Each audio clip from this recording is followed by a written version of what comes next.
సమానం. కోరికలు కోరటం ఒక ఎత్తు, ధ్యానం చేయటం అనేది ఒక ఎత్తు. ఈ ధ్యానం చేస్తే ఎందుకు కోరికలు తీరుతాయో తెలుసా? ధ్యానం వల్ల ఏమవుతామో తెలుసా? మనలో ఎవరుంటారు? దేవుడు మనలోనే ఉన్నాడు, ఆత్మ మనలోనే ఉంది. అయితే ఈ ఆత్మ ఎందుకు ప్రకాశించటం లేదు? ఈ ఆత్మ ఎందుకు తన యొక్క ప్రకాశాన్ని చుట్టూ ఇవ్వలేదు అని చెప్పంటే, మనకు సూర్యగ్రహణం అనేది ఒకటి ఉంటుంది, తెలుసు కదా. సూర్యగ్రహణం రోజు ఏమవుతుంది? సూర్యుడు విపరీతంగా ప్రకాశిస్తూ ఉంటాడు, కానీ మనకి సూర్యుడికి మధ్యలో ఎవరు అడ్డొస్తారు? చంద్రుడు అడ్డం వస్తాడు. ఎప్పుడైతే సూర్యుడికి మనకి మధ్యలో చంద్రుడు అడ్డం వచ్చాడో అప్పుడు సూర్యగ్రహణం అనేది మనకు జరుగుతుంది. సూర్యుడు మనకు కనిపించడు. అంతంతా ఎందుకు అంటే సూర్యుడు చంద్రుడి కంటే చాలా పెద్దవాడు కదా, అయినా కూడా చిన్న చంద్రుడు అడ్డం వస్తే అటువంటి సూర్యుడు మొత్తం మనకు కనపడకుండా పోతాడు. అదంతా అనవసరం. అంత పెద్ద సూర్యుడికి ఒక చిన్న మేఘం అడ్డం వచ్చింది అనుకోండి, సూర్యుడు కనిపించడు, అంత నీడ వచ్చేస్తుంది. మేఘం ఎంతదండి? చాలా చిన్నది సూర్యుడితో కంపేర్ చేసుకుంటే. కానీ అంత పెద్ద సూర్యుడిని కూడా ఇంత చిన్న మేఘం కమ్మేస్తుంది. అదంతా ఎందుకు? నువ్వు వెళుతూ ఉన్నావు అనుకోండి, నీ మొహం మీద బాగా ఎండబడుతుంది అనుకోండి, ఏం చేస్తాం మనం? అంటాం. నీ చెయ్యి ఎంత అండి? నీ చెయ్యి ఎంత? 3 అంగుళాలు, 3 అంగుళాలు ఉంటుంది సూర్యుడు యొక్క ఇదంతా. కాబట్టి అంత పెద్ద సూర్యుడిని నువ్వు అరచేయి అడ్డు పెట్టి ఆ సూర్యుడి నుంచి వచ్చేటువంటి ప్రకాశాన్ని ఆపగలవు. అదేవిధంగా మనలో ఆత్మ ప్రకాశం సూర్యుడిలాగా బయటికి వెలుగుది అని ఎప్పుడెప్పుడు వద్దానా, ఎప్పుడెప్పుడు వెలగాలని ఎదురు చూస్తుంటే చంద్రుడిలాగా ఒకళ్ళు అడ్డుపడుతున్నారు. ఎవరది? మనలో ఉన్నటువంటి మనసు. మనసు అనేది ఆత్మ యొక్క ప్రకాశం జరగకుండా ఈ యొక్క సూర్యుడికి చంద్రుడు అడ్డుపడినట్టుగా, సూర్యుడికి మేఘాలు అడ్డుపట్టినట్టుగా, సూర్యుడికి అరచేయి అడ్డుపడినట్టుగా మనలో ఉన్నటువంటి ఆత్మకు మనసు అనేది అడ్డుపట్టడం వల్ల ఆ సూర్య ప్రకాశం చుట్టూ వెళ్ళటం లేదు. అయితే ఏం చేయాలి మనం? ఆ యొక్క అడ్డుగా ఉన్నటువంటి చంద్రుణ్ణి కనుక తొలగించినట్లయితే సూర్యప్రకాశం వస్తుంది. ఆ అడ్డుగా ఉన్నటువంటి మేఘాలను తొలగించినట్లయితే సూర్యప్రకాశం వస్తుంది. అలానే అడ్డుగా ఉన్నటువంటి చెయ్యిని తొలగించినట్లయితే సూర్యప్రకాశం ఉంటుంది. కాబట్టి మన మనసుని కూడా అడ్డంగా ఉన్నటువంటి, మనలో ఉన్నటువంటి ఆత్మకి ప్రకాశానికి అడ్డంగా ఉన్నటువంటి మనసుని కూడా తొలగించి వేయాలి. మనసుని లేకుండా చేయాలి. మనసును లేకుండా చేయటం అంటే ఏంటి తెలుసా? మనసు అంటే ఏమిటి? ఆలోచనలు. చూడండి, అందరూ మీరే చెప్తున్నారు సమాధానాలు చక్కగా. నాకు చాలా సంతోషంగా ఉంది. అన్నీ నేనే చెప్పి నేనే క్వశ్చన్ వేసి నేనే ఆన్సర్ చెప్పాలంటే కష్టంగా ఉంటుంది. నేను క్వశ్చన్ వేస్తుంటే కొద్దిగా మీరు ఆన్సర్లు చెప్తుంటే మనం చక్కగా ముందుకు వెళ్ళిపోతాం. కాబట్టి మనసు అంటే ఏమిటి? ఆలోచన. ఆలోచనలు అంటేనే మనసు. అంటే నీకు ఆలోచనలు లేవు అంటే అర్థం ఏంటి? నువ్వు మనసుని తొలగించేశావు. మనసు అని నువ్వు తొలగించేశావు. కాబట్టి అంటే ఆలోచన రాహిత్య స్థితి ఉన్నప్పుడు నువ్వు మనసుని అడ్డు తొలగించావు అని అర్థం. కాబట్టి ఆలోచన రాహిత్య స్థితికి నువ్వు చేరుకోవాలి అంటే ఏం చేయాలి? ధ్యానం చేయాలి. ధ్యానం చేయాలి అంటే నువ్వు ధ్యానం గనక చేస్తే నీ ఆత్మకు ప్రకాశానికి అడ్డంగా ఉన్నటువంటి మనసుని నువ్వు తొలగిస్తున్నావు, ఆలోచనలు తొలగిస్తున్నావు. అంటే ఏమవుతుంది? నీలో ఉన్నటువంటి ఆత్మ ప్రకాశం చెందుతుంది. అంటే ఏంటి? నీలో ఉన్నటువంటి భగవంతుడు తన పనిని చేయటం, నీకోసం తన పనిని చేయటం మొదలు పెడతాడు. ఇప్పుడు దాకా ఏముంటుంది? మనసు చేసుకుంటుంది కదా, నాకేం పనిలే అని చెప్పి ఆత్మ మెలకుండా లోపల కూర్చుంటాడు. నువ్వన్నీ ఏమంటావు? నీ అహంకారంతో, నీ మనసుతోటి అది నేను చేస్తున్నాను, ఇది నేను చేస్తున్నాను, ఇది నేను చేస్తున్నాను అని అనుకుంటుంది మనసు. కాబట్టి నువ్వు చేసుకుంటున్నావు కదా, నాకేం పని అని చెప్పి మన ఆత్మ వెనక్కి కూర్చుంటుంది. ఎప్పుడైతే నువ్వు మనసుని తొలగించావో ఇక ఎవరు చేస్తారు నీ పనులన్నీ? ఎవరు చేస్తారు? ఆత్మ చేస్తుంది నీ పనులు. ఒక్క విషయం గుర్తుపెట్టుకోండి, ఆత్మ అంటే ఎవరు? భగవంతుడు. భగవంతుడికి అసాధ్యమైనది ఏమైనా ఉంటుందా? అటువంటిదే గనక ఉంటే అతను భగవంతుడు కాడు. ఏదైనా ఒక పని చేయడానికి అసాధ్యమైనది అనేది ఒకటి ఉంటే దానికి భగవంతుడు కాడు. అంటే భగవంతుడికి ఏదైనా సాధ్యమే, ఏదైనా చేయగలడు. అప్పుడు నువ్వు ధ్యానంలో కూర్చొని గనక నీ మనసుని గనక పక్కకు నెట్టేసేసి, మనసును లేకుండా గనక చేసేసి, నువ్వు ఆలోచన రాహిత్య స్థితికి నువ్వు ధ్యానం ద్వారా వెళితే నువ్వు ఎవరుగా మారిపోతున్నావు? ఇక నీతో ఎవరు? పరమాత్మగా మారిపోతున్నావు. నువ్వే భగవంతుడిగా మారిపోతున్నావు. నువ్వే భగవంతుడిగా మారిపోయినప్పుడు ఈ సృష్టిలో నీకు అసాధ్యమైనది ఏదీ లేదు. అప్పుడు నువ్వు ఏమి కోరుకున్నా, ఏమి అడిగినా, నువ్వు గనక ఆ ధ్యాన స్థితిలో ఉండి ఆ మనసుని పక్కకు నడ్డు నెట్టేసేసి నీ ఆత్మని ప్రకాశం కనుక చేస్తూ ఉంటే అన్నీ అన్నీ అన్నీ అన్నీ అన్నీ అన్నీ కూడా జరిగిపోతాయి. అదేనమ్మా. కాబట్టి ధ్యానం యొక్క ప్రభావం ఇంత గొప్పది. ధ్యానం యొక్క ప్రభావం ఇంత గొప్పది. అమ్మా, ఇంతవరకు అర్థమైందా? అర్థమైందని చెప్పాను? ఏమైనా కష్టంగా చెప్పాను తల్లి? అర్థమైందమ్మా నీకు? ఇంకేమైనా ప్రశ్నలు ఉంటే అడగండి అమ్మ. మనం నెక్స్ట్ చాప్టర్కి వెళ్ళబోయే ముందు ఉంటే అడగండి. బాగా చక్కగా వింటున్నారు. అది ప్రశ్నలు అడగాలి, మీకు అర్థమైందా లేదా అని చెప్పి తెలవాలి అంటే నాకు. ఏదైనా ప్రశ్నలు విషయం చెప్పుకుందాం. Okay okay. ధ్యానం ఎలా చేయాలి అంటే, సుధాకర్ మంచి నీళ్ళు ఒకటే ఇలా ఉండాలి.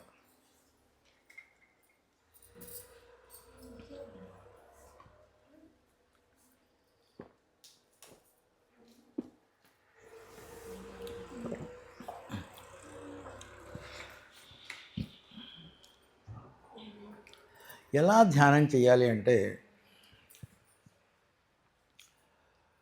ధ్యానం చేయటానికి మొట్టమొదటి ఏం కావాలి? ధ్యానం చేయాలంటే ఏం కావాలి? మొదట ధ్యానం చేయాల్సింటే ఒకటి ఉండాలి. ఏం కావాలి చెప్పండి సమాధానం. ధ్యానం చేయాలంటే ఏం కావాలి చెప్పండి, ఏదో ఒకటి. ఓకే, ఇంకా అంతకంటే ముందు ఇంకోటి కావాలి. Very good. అంతకంటే ఇంకోటి ఉండాలి. చెప్పండి, మాటనే చెప్పండి. కరెక్ట్, బాగా చెప్పారు. అది కావాలి, కరెక్ట్. దానికంటే ఇంకోటి ఉండాలి.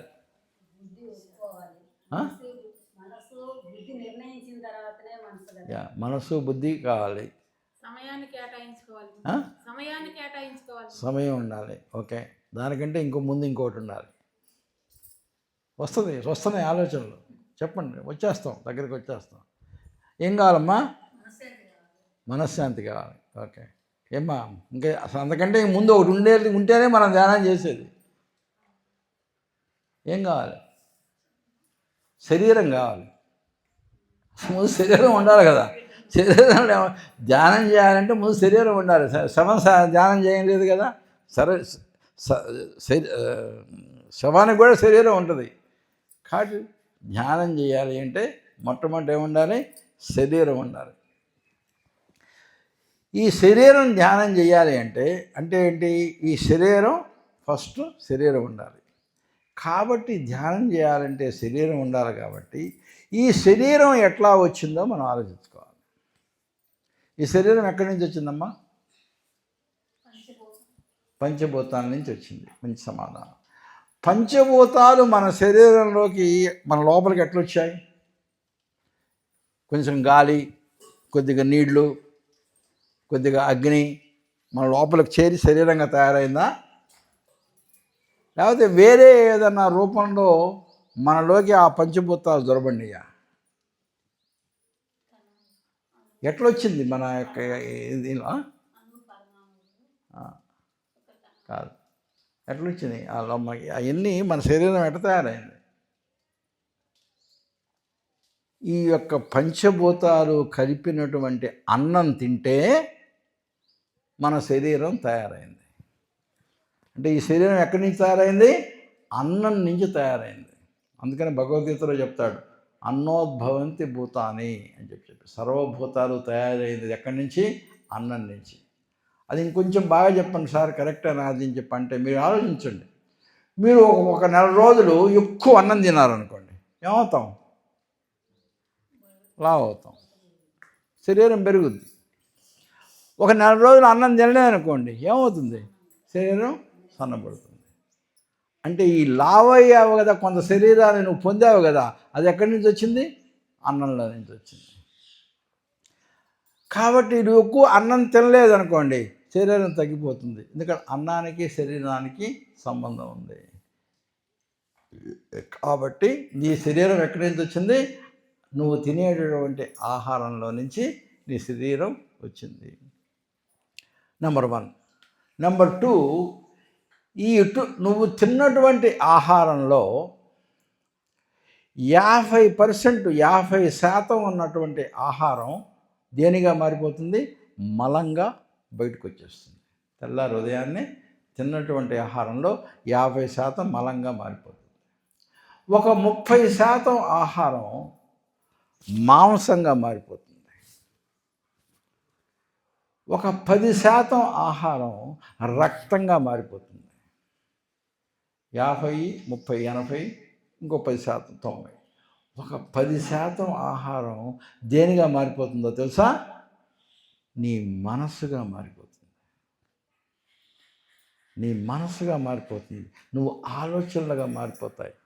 కాబట్టి నువ్వు ఎటువంటి ఆహారం గనక తింటే నీకు అటువంటి ఆలోచనలు వస్తాయి అనేటువంటి విషయం కరెక్ట్. అందుకనే చాలామంది ఏం చేస్తారు? మడిగట్టుకొని భోజనం తయారు చేస్తారు. కారణం ఏంటో తెలుసా? దేవుడికి పూజ చేసేసి పొద్దుకు దేవుణ్ణి తలుచుకుంటూ అన్నం వండుతారు. ఎందుకో తెలుసా? నీవు ఉన్నటువంటి ఆలోచనలు మొత్తం కూడా ఆ అన్నంలోకి వెళ్ళిపోతూ ఉంటాయి. ఎప్పుడైతే ఆ అన్నం ఇంట్లో వాళ్ళు తింటూ ఉంటారో ఆ ఆలోచనలు అన్నం ద్వారా ఆ తినేవాళ్ళ లోపలికి కూడా వెళ్తాయి. అప్పుడు సాత్విక భావాలు కలుగుతాయి. కాబట్టి నువ్వు ఎటువంటి ఆహారం తిన్నావో అటువంటి ఆలోచనలు నీకు వస్తాయి, అటువంటి మనసు నీకు ఏర్పడుతుంది. ఒకటి గుర్తుపెట్టుకోండి, ఒక రాక్షసుడు ఉన్నాడు, ఒక చక్కటి బ్రాహ్మణుడు ఉన్నాడు. అంటే వీళ్ళిద్దరూ ధ్యానం చేయాలి. ఎవరికి ధ్యానం బాగా కుదురుతుంది? రాక్షసుడికి ధ్యానం బాగా కుదురుతుందా? ఒక బ్రాహ్మణుడికి ధ్యానం బాగా కుదురుతుందా? బ్రాహ్మణుడికి ధ్యానం బాగా కుదురుతుంది. ఎందుకంటే ధ్యానానికి దగ్గరలో ఉన్నాడు. ఆ రాక్షసుడు ఇంకా తగ్గి తగ్గి తగ్గి తగ్గి తగ్గి తగ్గి బ్రాహ్మణుడికి దగ్గరికి వస్తే అప్పుడు వాడికి ధ్యానం బాగా కుదురుతుంది. అదేవిధంగా మనం కూడా మనం తినేటటువంటి ఆహారాన్ని బట్టి మన ఆలోచనలు ఉంటాయి.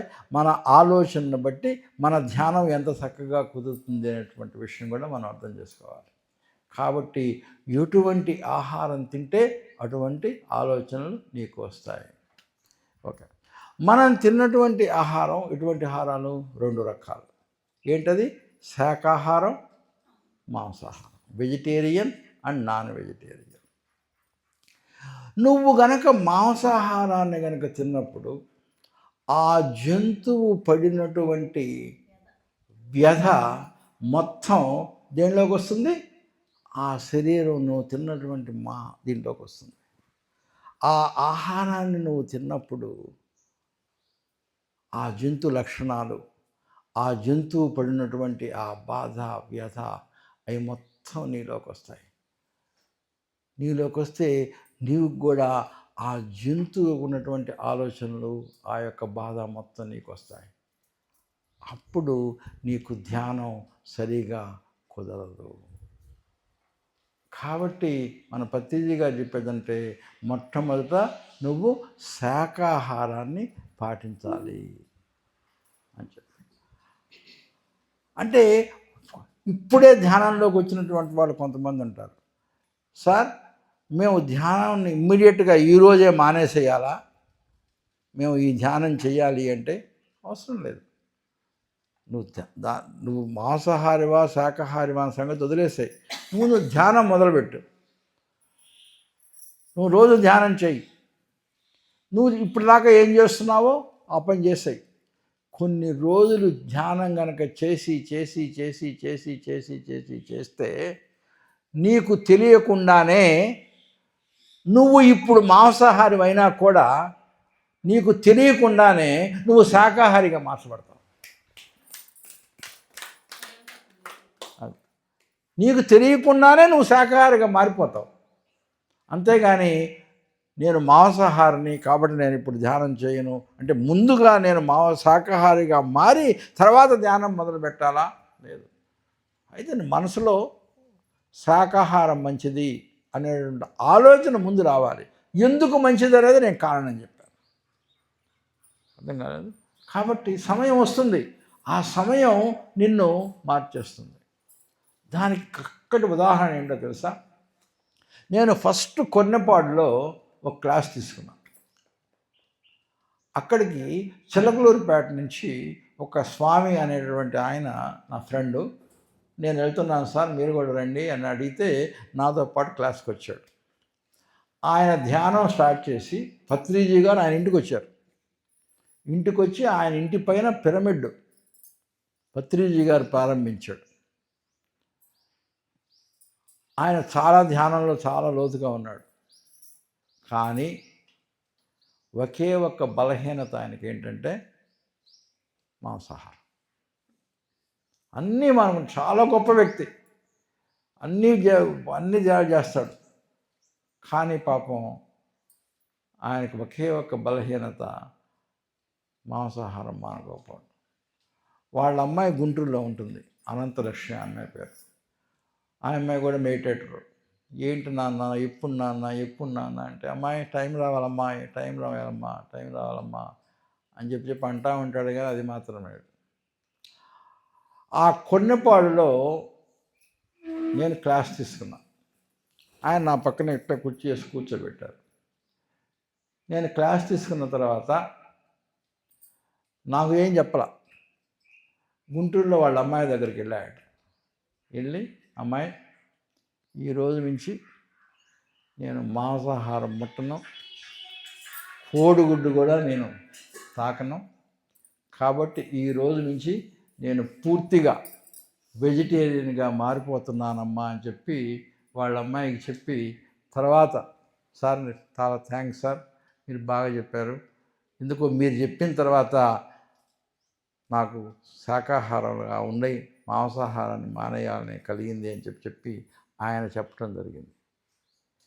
ఎందుకంటే తార్కాణిక ఉంటుంది. అంటే విశ్వం నీకు తెలియకుండానే నిన్ను ఉండే కొద్దీ శాకాహారుడిగా మార్చేస్తుంది. అంతే. కాబట్టి నువ్వు మాంసాహారి అయితే నేను ధ్యానం మొదలు పెట్టకూడదా అని చెప్పి మీరు అక్కడ ధ్యానం మొదలుపెట్టండి. కాకపోతే శాకాహారం మంచిది, కాకపోతే నేను మానలేకపోతున్నాను అని చెప్పి మీ మనసు అంటే తినండి, తప్పలేదు. కాకపోతే ఉండే కొద్దీ వాళ్ళే విశ్వమే మీ చేత మార్పిస్తుంది. కాబట్టి ఇది మొట్టమొదటి ముఖ్యం. రెండోది ఏంటి? మీరు శ్వాస మీద ధ్యాస, ప్రాణం. అయితే శ్వాసలు మీరు ఎప్పుడు కూడా ఎన్ని తక్కువ శ్వాసలు కనుక తీసుకుంటే అంత మంచిది. ఎక్కువ గబగబ శ్వాసలు తీసుకోకూడదు. ఎందుకో తెలుసా? మనం పుట్టినప్పుడు మన జీవితాన్ని నిర్ణయించేది నువ్వు ఇన్ని సంవత్సరాలు బతకాలి అని కాదు. నీకు పుట్టంగానే భగవంతుడు నీ యొక్క బ్యాంకులో ఇన్ని లక్షల శ్వాసలు 1,11,234 శ్వాసలు నీకు ఇస్తున్నా. అన్ని శ్వాసలు నువ్వు ఉపయోగించుకోగానే నువ్వు నా దగ్గరికి వచ్చేస్తావు అని చెప్పి అంటాడు. అందుకని నువ్వేం చేయాలి, ఆ శ్వాసలని జాగ్రత్తగా కొంచెం కొంచెం కొంచెం కొంచెం కొంచెం వాడుకుంటూ తింటే నువ్వు ఎక్కువ రోజులు బతకడానికి అవకాశం ఉంటుంది. లేదు ఆ శ్వాసను కనుక నువ్వు గబగబ గబగబ వాడేసుకున్నావు అనుకో. అందుకని ఏం చేయాలి, నువ్వు ఎంత తక్కువ శ్వాసలు, ఎన్ని తక్కువ నిమిషానికి మనకి 12 శ్వాసలు కావాలి, 12-13 శ్వాసలు కావాలి.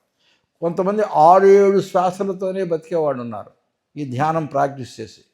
మనం ఏమంటుంది, బ్లడ్ ప్రెషర్ పెరిగి కోపం వచ్చిందనుకో మన శ్వాసలు ఏమైపోతాయి, ఎక్కువ అవుతాయి అంటాం. పెరిగిపోయి గబగబ గబగబ గబ వాడేస్తాం. ఆ బ్యాంకులో ఉన్నటువంటి బ్యాలెన్స్ వచ్చేస్తాం, డ్రా చేసుకుంటూ ఉంటాం. బ్యాంకులో బ్యాలెన్స్ అయిపోతే ఏటీఎం లాగా శ్వాసలని. కాబట్టి ఏటీఎంలో ఎప్పుడప్పుడు డబ్బులు వస్తాయి. బ్యాంకులో అకౌంట్లో డబ్బులు ఉంటే ఏటీఎంలో డబ్బులు బయటకు వస్తాయి. బ్యాంకులో అమౌంట్ లేకుండా నువ్వు ఏటీఎంకి వెళ్ళి కొడితే రాదు కదా. కాబట్టి ఒకసారి కనుక ఆ బ్యాంకులో బ్యాలెన్స్ అయిపోతే ఇక రావు, ఇక నువ్వు ప్రయాణం. అందుకని శ్వాసలని చాలా జాగ్రత్తగా వాడుకోవాలి. అందుకనే ఏమన్నారు పత్రిజీ, శ్వాస మీద ధ్యాస పెట్టి కంటిన్యూస్గా న్యాచురల్గా సహజంగా జరిగేటటువంటి శ్వాసని గమనిస్తూ శ్వాసలు ఎక్కువ చేయకుండా తక్కువ చేయకుండా నువ్వు గమనించాలి. శ్వాస మీద ధ్యాస పెట్టి నడుచుకోవాలి అని చెప్పి. అయితే ఇక్కడ ఏం జరుగుతుందంటే, నువ్వు ధ్యానం దేనికోసం చేస్తున్నావు, ఆలోచనలను రాకుండా ఉండటానికి ధ్యానం చేస్తున్నావు. కానీ ఆలోచనలు రాకుండా చెయ్యాలి అంటే చాలా కష్టం. కాకపోతే ఏంటో తెలుసా, నువ్వు గనక శ్వాస మీద గనక ధ్యాస గనక పెట్టావు అంటే నీకు ఆలోచనలు రావు. గుర్తుపెట్టుకోండి, నువ్వు 2 పనులు ఒకేసారి చేయలేవు. శ్వాస మీద ధ్యాస పెడుతూ ఆలోచనలు చేయలేవు. నువ్వు ఆలోచన మీద ధ్యాస పెట్టావు అంటే నీకు శ్వాస మీద ధ్యాస పెట్టలేవు. కాబట్టి 2 ఒకేసారి పనులు చేయలేవు. కాబట్టి నువ్వు గనక శ్వాస మీద గనక ధ్యాస గనక ఉన్నది అంటే ఆటోమేటిక్గా నీకు ఆలోచన మీద ధ్యాస లేదు అని అర్థం. అందుకని నువ్వేమంటావు, నీకు ఆలోచన రాగానే మనం ఏం చేస్తాం, మరి వెంటనే శ్వాస మీద ధ్యాసకు తీసుకురావాలి, శ్వాస మీద ధ్యాసకు తీసుకుని రావాలి. అందుకనే ఒకటి కొంటే రెండోది ఫ్రీ. ఏంటది, నువ్వు కనుక శ్వాస మీద పెట్టావనుకో శ్వాస, ఆటోమేటిక్గా నీ ఆలోచనలు ఆగిపోతాయి. అందుకని మనసు వెళ్ళి ఆలోచనలకు వెళ్తూ ఉంటుంది, మళ్ళీ తీసుకొచ్చేసేసి శ్వాస మీద ధ్యాస పెట్టడం అనేది పెట్టుకుంటాం. ఈ రకంగా కనుక శ్వాస మీద కనుక ధ్యాస కనుక పెడితే నీకు ఆలోచనలు రావటము అవే తగ్గిపోతాయి. ఎప్పుడైతే ఆలోచనలు రావటం తగ్గిపోయి ఆలోచన శూన్యమైపోతే ఏమవుతుంది, మనం ఆత్మ ప్రకాశానికి అడ్డుగా ఉన్నటువంటి మనసుని మనం పక్కకి నెట్టేస్తాం. అప్పుడు ఏమవుతుంది, ఆత్మ ప్రకాశించటం మొదలు పెడుతుంది. ఎప్పుడైతే ఆత్మ ప్రకాశించటం పెట్టినప్పుడు నువ్వు ధ్యానం చేస్తూ ఉంటే నీ స్థితి మారిపోతుంది. అప్పుడు ఏ స్థితిలో ఉంటావు, ఆనందమయ స్థితిలోకి వెళ్ళిపోతావు. ప్రశాంతత నీకు దొరుకుతుంది. నువ్వు ఏది కోరుకుంటే అది జరుగుతుంది. ఎందుకు, నువ్వే దేవుడిగా మారిపోయావు కాబట్టి. నువ్వు దేవుడిగా మారిపోయావు కాబట్టి నీ పిల్లల్ని నువ్వే వాళ్ళ భవిష్యత్తుని చక్కదిద్దే శక్తి నీకు వస్తుంది. నీ ఆరోగ్యాన్ని కాపాడుకునేటువంటి శక్తి నీకే వస్తుంది. ఎందుకంటే నువ్వు ఆత్మస్వరూపినిగా మారిపోయావు. కాబట్టి ఈ ధ్యానాన్ని కొద్దిగా స్టార్ట్ చేసి పెంచుతూ పోవాలి. ఓకే, ఇప్పుడు దాకా ఏమన్నా క్వశ్చన్స్ ఉన్నాయా? ఎవరన్నా ప్రశ్నలు అడిగితే అడగండి. ఇంకొక 5 నిమిషాల్లో క్లోజ్ చేస్తాం.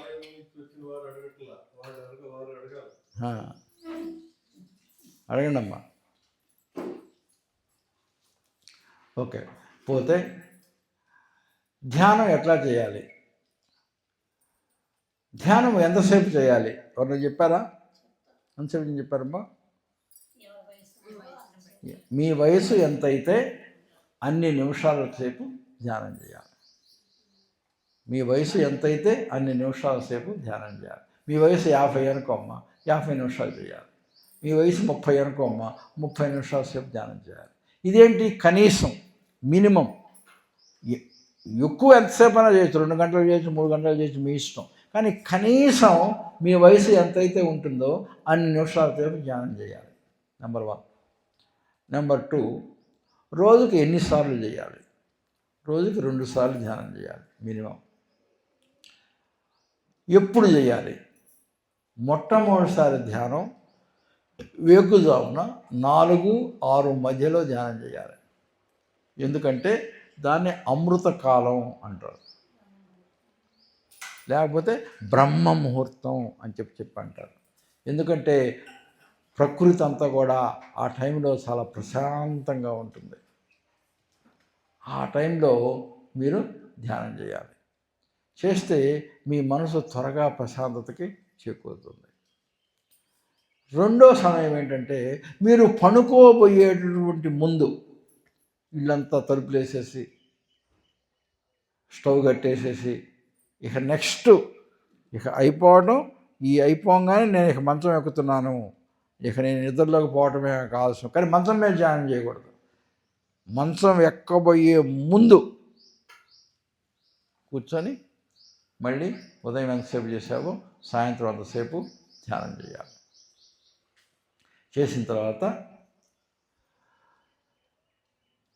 ఎంతసేపు చేయాలని నేర్చుకున్నాం, ఎన్నిసార్లు చేయాలో చెప్పాను, తర్వాత ఎప్పుడు ధ్యానం చేయాలో చెప్పుకున్న తర్వాత మూడోది ఎక్కడ చేయాలి ధ్యానం. ఎక్కడ చేయాలి అంటే మీ ఇంట్లో ధ్యానాన్ని చేసేటటువంటి ఒక ప్రత్యేక ప్రదేశాన్ని ఎంచుకోవాలి. అంటే ఒకరోజు బెడ్రూమ్లో, ఒకరోజు హాల్లో, ఒకరోజు పెరట్లో అటు చేయకూడదు. ఎప్పుడు కూడా ధ్యానం అనేది ఒకే ప్రదేశంలో జరగాలి.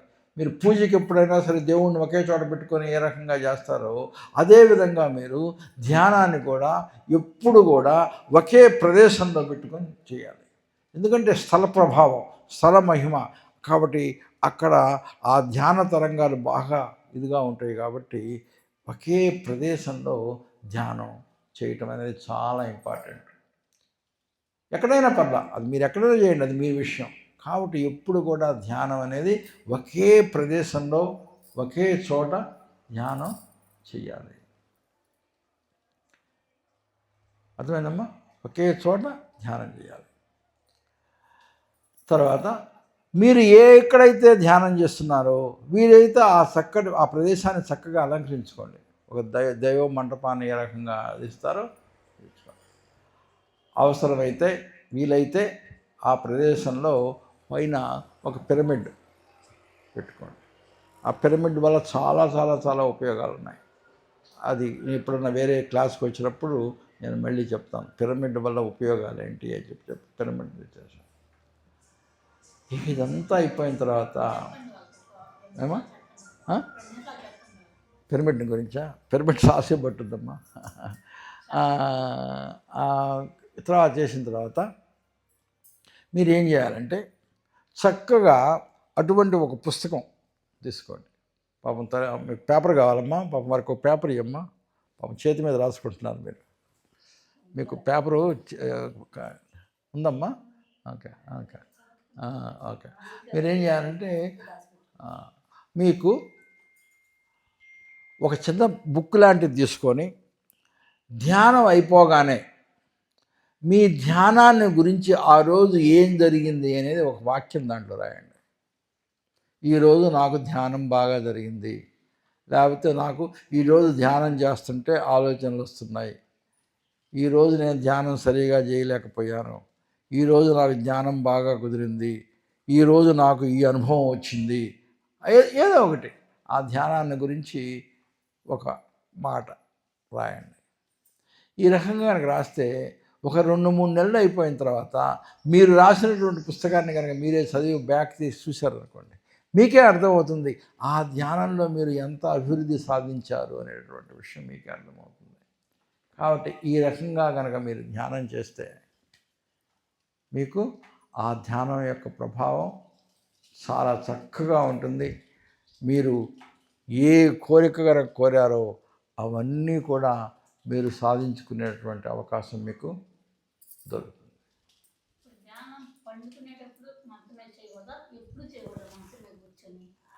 అంటే ఒకటమ్మా, ఇవన్నీ ఇప్పుడు ఎట్లా ఉంటుందంటే, మంచం మీద కూర్చుంటే ఎట్లా ఉంటుందంటే, నేల మీద కూర్చుంటే చేసే ప్రభావానికంటే కూడా మంచం మీద కూర్చొని చేసుకుంటే ప్రభావం తక్కువ ఉంటుంది. అందుకని భగవద్గీతలో చెప్తాడు, ఏమని చెప్తారు తెలుసా, ధ్యానము అతి లోతుగా ఉండేటటువంటి ప్రదేశంలో చేయకూడదు, ధ్యానం అతి ఎత్తుగా ఉండేటటువంటి ప్రదేశాల్లో చేయకూడదు. ఎందుకంటే ఎత్తుగా ఉండేవాడినామనుకోమ్మా, నీకును భూమికి ప్రజలు ఎక్కువ హైట్ తేడా ఉండేటప్పటికి నీకే కుదరదు ధ్యానం. నీవు ధ్యానం చేయొచ్చు, నువ్వు మంచం మీద కూర్చొని చేయొచ్చు, దాంట్లో ఇదేం కాదు.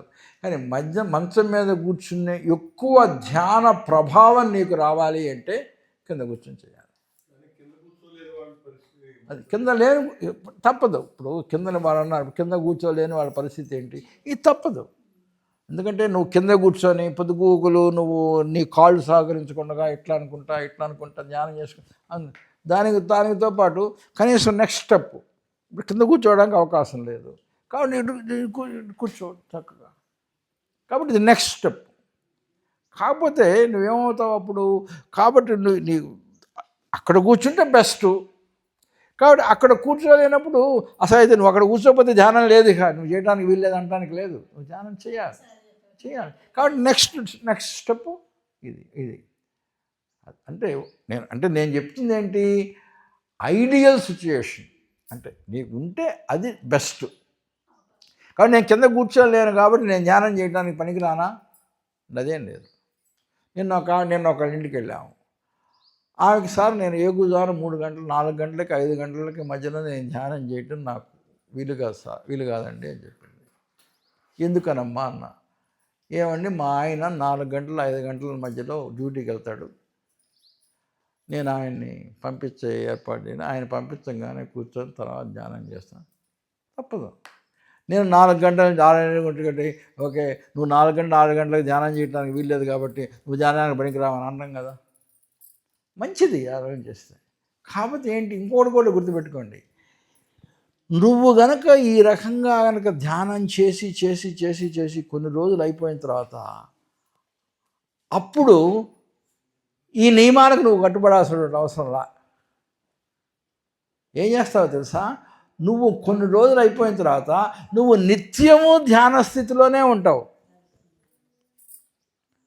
నువ్వు కూర్చొని చేస్తేనే ధ్యానం కాదు, నువ్వు నిత్యము ధ్యానం, నువ్వు నడుస్తున్నా ధ్యానం చేస్తూనే ఉంటావు, ఆలోచించినా ధ్యానం చేస్తుంటావు, మనుషులతో మాట్లాడుతున్నా ధ్యానం చేస్తూనే ఉంటావు, కొంచెం నిత్య ధ్యాన స్థితిలో ఉండిపోతావు. కొన్ని రోజులు అయిపోయేటోడికి అట్లా మారిపోతుంది అనేది. తల్లి కాళ్ళు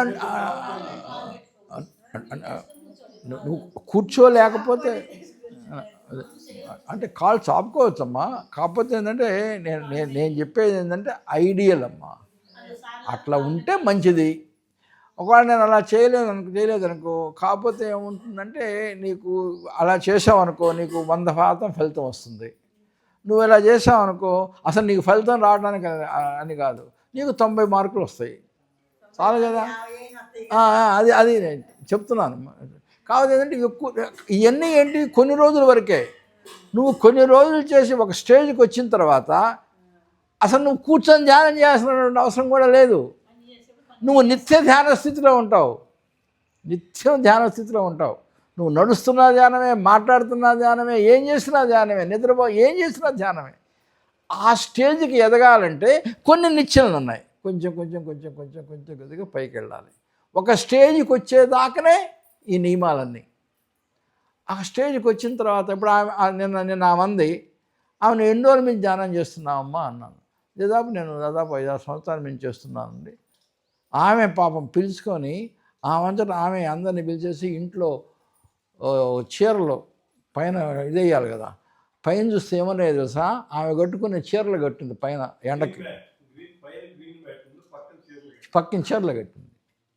ఆమె కట్టుకునే చీరలు వాళ్ళకందరికి వచ్చిన వాళ్ళకి ఎండలు రాకుండా ఉండటం కోసం చీరలు కట్టింది పాపం. ఒక్కటే వెళ్ళి అందరికి బొట్లు పెట్టి పిలుచుకుందంట. ఎంత గొప్ప ఇదండి. 30 మంది వచ్చారు. ఆమెను చూస్తే నాకు ఎంతో సంతోషం వేసింది. చీరలు కట్టింది, లేకపోతే వెళ్ళింది ఏమ్మా. కాబట్టి ఆమె ఏంటి, ఆమెకి నిబంధనలన్నీ అవసరంలే, ఆమె చాలా ముందుకెళ్ళిపోయింది. కాబట్టి అక్కడ దాకా మనం జాగ్రత్తగా, ఇందాక నేను చెప్పాను చూడమ్మా, సైకిల్ దొక్కేది, ఫస్ట్ సైకిల్ దొక్కేటప్పుడు వెనక పట్టుకోవాలి. అన్నీ నువ్వు అట్టు దొక్కాలరా, ఇటు దొక్కాలి, ముందు చూడాలి, ఇది చేయాలి, అన్నీ ఈ నిబంధనలన్నీ ఏంటంటే సైకిల్ నేర్చుకునేదాకా. ఒకసారి సైకిల్ నేర్చుకొని వెళ్ళిపోతున్నావు అనుకుంటుంది, అసలు నువ్వు అవసరం లేదు, అసలు వాడు 2 చేతులు కూడా పట్టుకోవాల్సిన అవసరం లేదు, చేతులు వదిలేసి వెళ్ళిపోతుంటాడు వాడు. కాబట్టి నువ్వు ఆ స్టేజ్కి వచ్చేదాకా ఇవన్నీ, ఆ స్టేజ్కి వచ్చిన తర్వాత అసలు నువ్వు అసలు కూర్చుంటే ధ్యానమే, నుంచుంటే ధ్యానమే, నడుస్తుంటే ధ్యానమే, ఏం చేస్తున్నావు సరే ధ్యానమే. ఆ స్థితిలోకి మనం వెళ్ళిపోతాం ఏమ్మా. అదే నువ్వు చేస్తావు. అందుకని బిగినింగ్ తల్లి ఇవన్నీ కూడా. ఒకవేళ నీ బాడీ సహకరించలేదనుకో, నువ్వు చెప్పింది కరెక్ట్, పెట్టుకొని ఇటు చేసుకోవచ్చు. అయితే ఏంటంటే క్రాస్ చేయాలి అక్కడ, ఇది క్రాస్ చేయాలి, అట్లా క్రాస్ చేయాలి, ఈ రకంగా క్రాస్ చేసుకోవాలి. ఎందుకు క్రాస్ చేయాలి ఏమిటి ఇవన్నీ నేను ఈసారి ఎప్పుడన్నా మళ్ళీ ఒకసారి కళ్ళు ఎందుకు మూసుకోవాలా, ఇట్లానే ఎందుకు పెట్టుకోవాలా, ఓకేనమ్మా. తర్వాత ఇగో కాళ్ళు ఇట్లా ఎందుకు పెట్టుకోవాలా, కళ్ళు ఎందుకు మూసుకోవాలా, ఇట్లనే ఎందుకు ఇట్లా ఉండాలా, ఇట్లా ఎందుకు ఉండకూడదు, మెడ ఇట్లానే ఎందుకు పెట్టుకోవాలా, ఇవన్నిటికి ప్రతిదానికి ఒక కారణం ఉంది. ఊరికి ఏదో చెప్పారు కాబట్టి పెట్టుకోమంటాం కాదు, ప్రతిదానికి ఒక ఎందుకు పెట్టుకోవాలి. అందుకని మిమ్మల్ని అందరినీ ఎందుకు అని అడగండి తల్లి, అడిగితే నేను సమాధానం చేసి 10 మందికి ఉపయోగపడుతుందని ఏమ్మా. కాబట్టి నేను ఇంకో టైము 34 దాటిపోయింది కాబట్టి నేను ఈసారి వచ్చినప్పుడు చెప్తాను. ఒక 5